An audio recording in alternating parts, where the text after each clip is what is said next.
orucluya yemək vermək. Peyğəmbərimiz sallallahu əleyhi və səlləm buyurub ki, kim bir orucluya yemək verərsə, onun orucdan qazandığı mükafat qədər, əcr qədər o da savab qazanar. Və həmçinin ümrə ibadəti bu ayda ümrə eləmək Peyğəmbərimiz sallallahu əleyhi və səlləm buyurur ki, həccə bərabərdir. İnsan bu ayı Quranla yaşamalıdır, bol ibadətdə yaşamalıdır.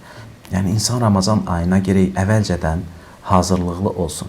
Birinci növbədə bu aydan öncə Allah Taalaya bütün günahlardan səmimi şəkildə, ixlaslı olaraq tövbə eləmək nəzərdə tutulur.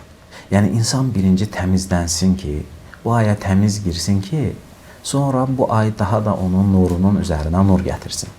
Allah Taala bizi Qurani Kərimdə tövbə etməyə çağırır. Əmr eləyir ki, tövbə edək və vəd verir ki, o tövbə edənlərin tövbəsini qəbul eləyəndir.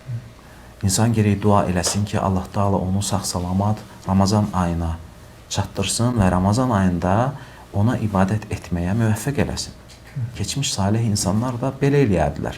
Onlar Ramazandan qabaq, 6 ay qabaqcadan Allaha dua eləyərdilər ki, onları Ramazan ayına yetişdirsin. Ramazan bitdikdən sonra isə artıq ibadətlər eləyiblər, çox ibadətlər. Digər 5 ay ərzində də dua eləyərdilər ki, Rəbləri onların Ramazanda etdiyi ibadətləri qəbul eləsin.